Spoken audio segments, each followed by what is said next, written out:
बर' Baptist church एस'सिएशननि 97थि दिनै convention.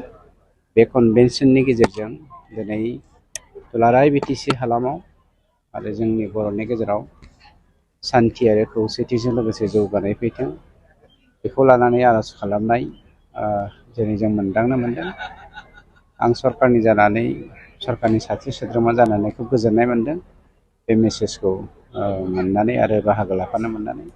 गतिके सान्थिखौ जों गायसननायाव जों साफ्रोमबो मानसिनिनो गोनांथि दं, मोनफ्रोमबो धोरोमनिनो गोनांथि दं आरो बेनिनो दिनै बिबिसिआ गाव मोनसे कनफारेन्सनि गेजेरजों फोरमान होबाय। सार, बे बिबिसिखौ जौगाहोनो थाखाय माबा मोनसे थांखिफोर दं नामा सार? ओरैनो मोनफ्रोमबो धोरोमारि आफादफोरखौनो जौगाहोनाया जोंनि नोजोर।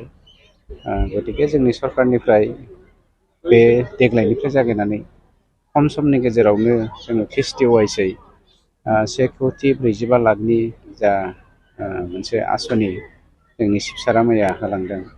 बेनि गेजेरजों कमिउनिटि हल लुफुंनायनि खामानिखौ मावफुंनो नागिरदों।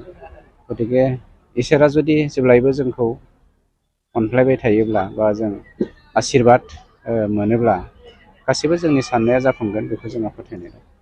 Thank you sir.